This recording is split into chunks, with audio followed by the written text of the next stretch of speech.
Magkano na nga ba ang tinaas ng presyo ng pamasahe ng mga provincial buses? Mga pupunta ng Baguio, nagtaas na rin yung pamasahe mula 637 ay 730 na. Yung biyaheng pa Olonga po na dating 306 ay 353 na ang pamasahe.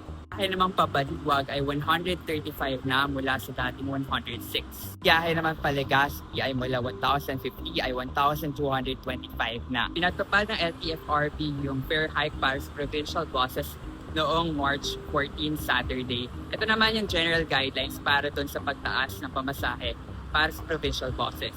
Ilang provincial buses ang apektado dahil inaasahan ding tataas ang presyo ng pamasahe ng GP. Well, may 5,000 pesos na ayuda ang gobyerno para dun sa mga pampublikong sasakyan na apektado ng pagtaas ng fuel dahil nga sa gulo sa Middle East. Pero ang tanong, paano naman yung mga ordinaryong Pilipino na apektado sa pagtaas ng pamasahe?